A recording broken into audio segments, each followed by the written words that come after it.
Okay guys, welcome back. If you don't keep up to date with any sort of correspondence from Supercell on the forum or anything like that, then a couple of days ago they put out a message on their announcements page, basically in response to some complaints that have been going in, obviously, about the last update. It's a massive change, so it's bound to upset some people. So basically they split it into three sections, the message. Basically, the town hall outside is going to remain as it is. The situation with that, obviously, where before you could leave it outside and get a cheap shield, that's certainly not coming back. They seem to be pretty happy with the personal breaks and shields, etc., that sort of thing, so they're not making any plans to change that.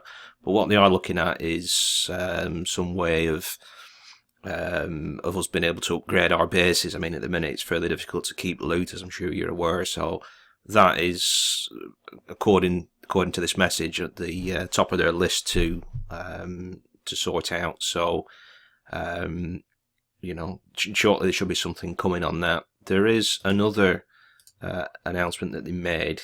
The maintenance break we had yesterday was to remove the boost for the barracks. So that's gone. But until they sort out this issue with the loot situation, or maintaining the loot, keeping the loot, they're going to keep the 1 gem boosts on the drills, mines, and pumps. So that's good news for the time being.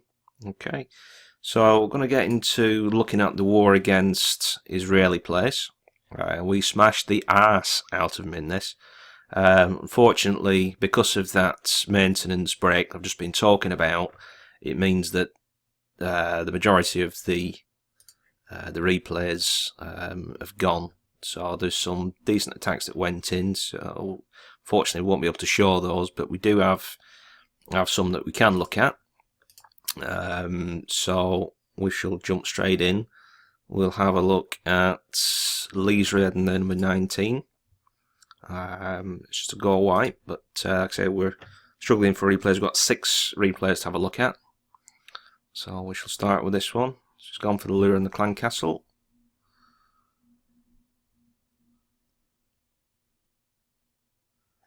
So probably looks like a partial lure, that, and should be something else in there, probably a dragon or something like that, I would imagine.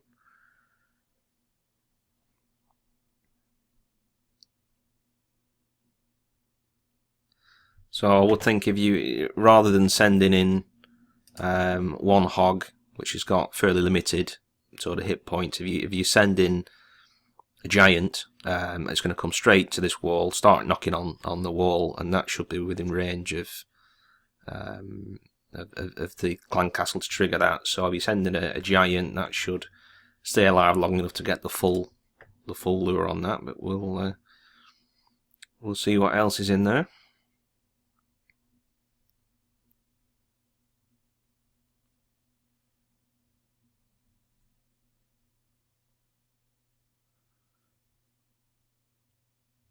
So I just created a funnel at the top, got rid of the side buildings. Almost went pear-shaped there, but that last building went down. So we're getting the packers into the base now.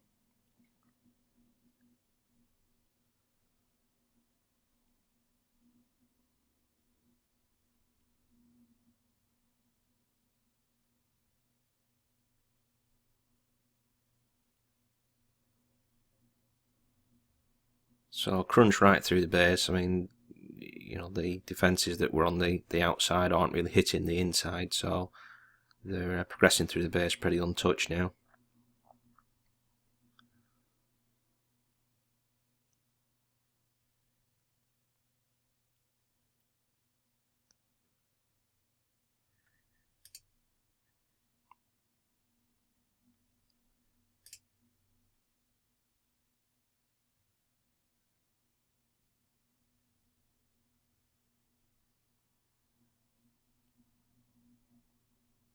There we go, good stuff. Okay, going to look at Clay's Raid and number 15.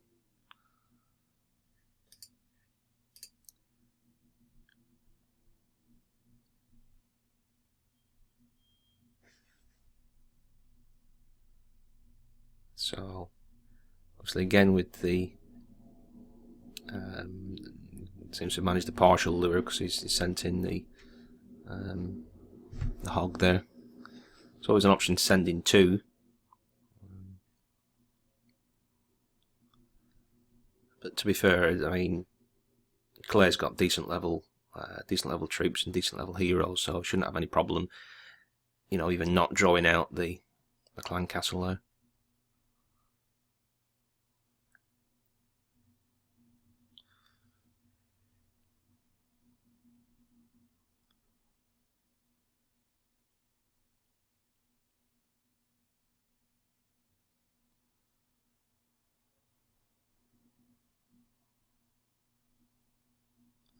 So cleared the outer buildings, the hero's going to come straight in.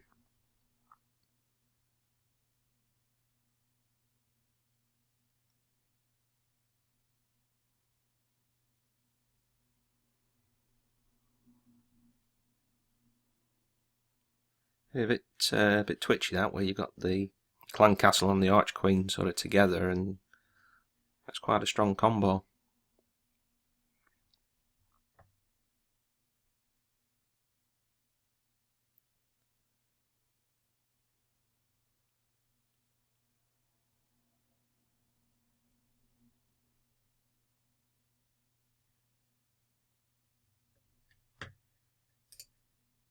Okay.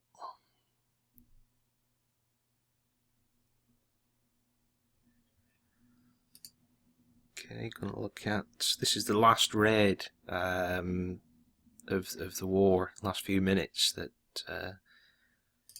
that Eddie did on their number 8.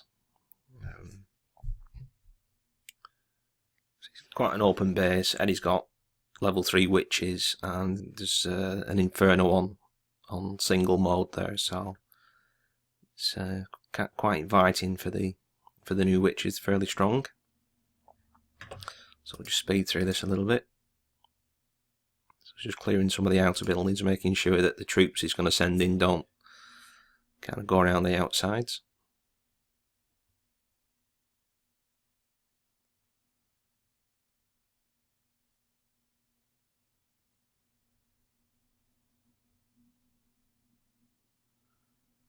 Okay, so I've opened up to the core now.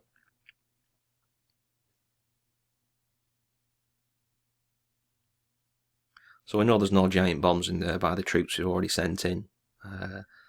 You know, the mortars down, the nearest mortars are to the corners, so that's not really an issue for us, certainly for the first part of this this raid. So even the hound got that many witches and wizards in that raid, that hound just disappears.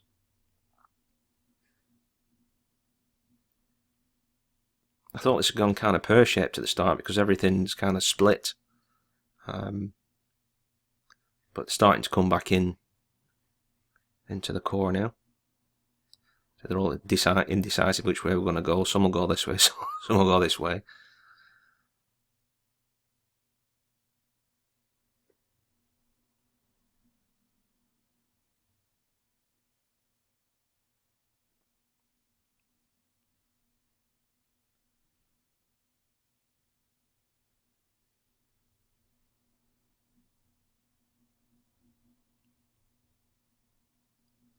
Still got the ability on the Arch Queen, which is used now.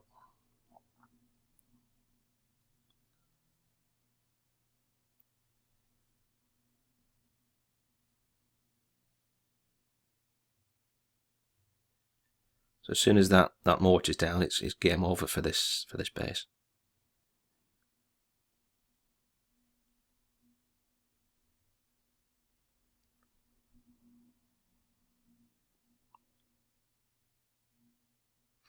Good stuff. Okay, gonna have a look at the raid I did in number 3.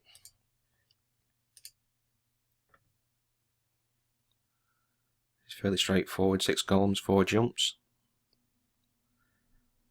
Sent in the golems to this jump to start with early on to obviously draw the clan castle that way. I was assuming this was going to be a hound in that clan castle, but you'll see it was a dragon and a whole heap of archers. It actually would work quite well. That, you know, if you were sending in, you know, a hog or something like that, perhaps a giant into this area to try and draw out the clan castle, it's going to take a hell of a long time to draw out 15 archers.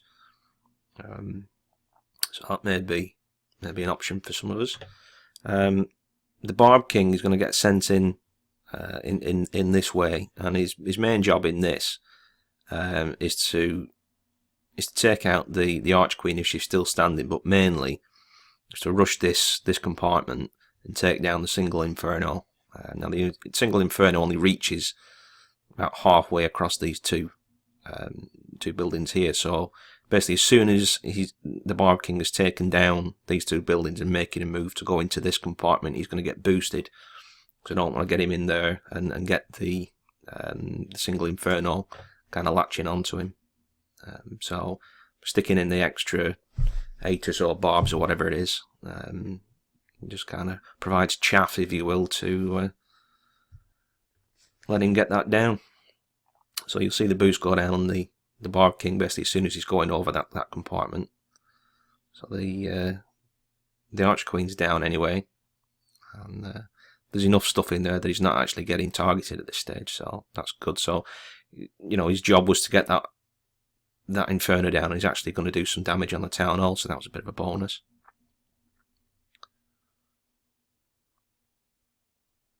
So there we go.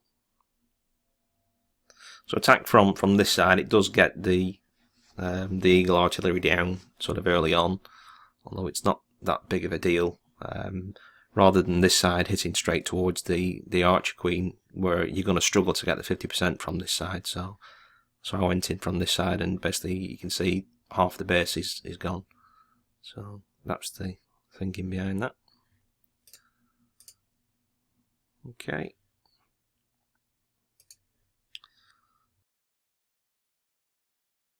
Blades Raid number 2.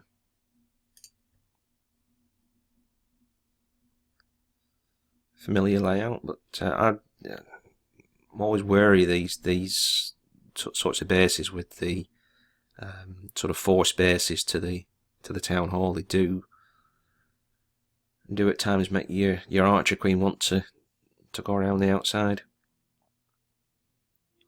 As you'll see in this case, it's not a problem.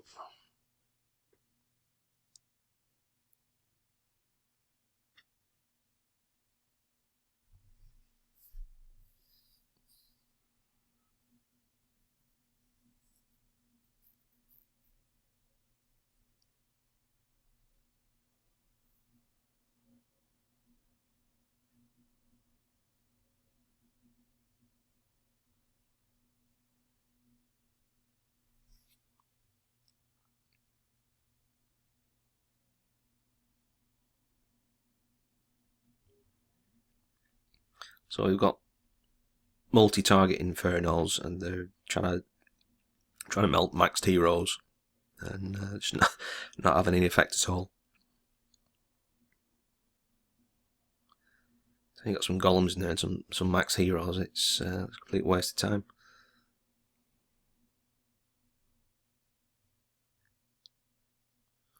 So there's your second star, 50%.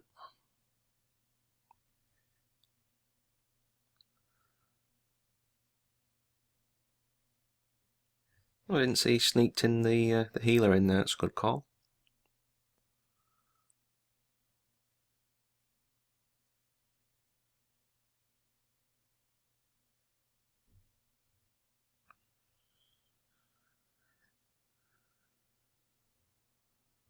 Okay.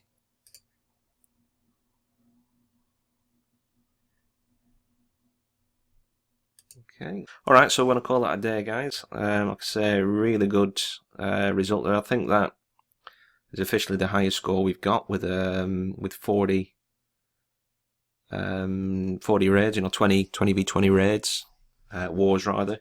Even though we missed 5 raids. I think one of the guys had quite a bit of a domestic problem or something, so he missed 1, and the other 2 guys got the boot.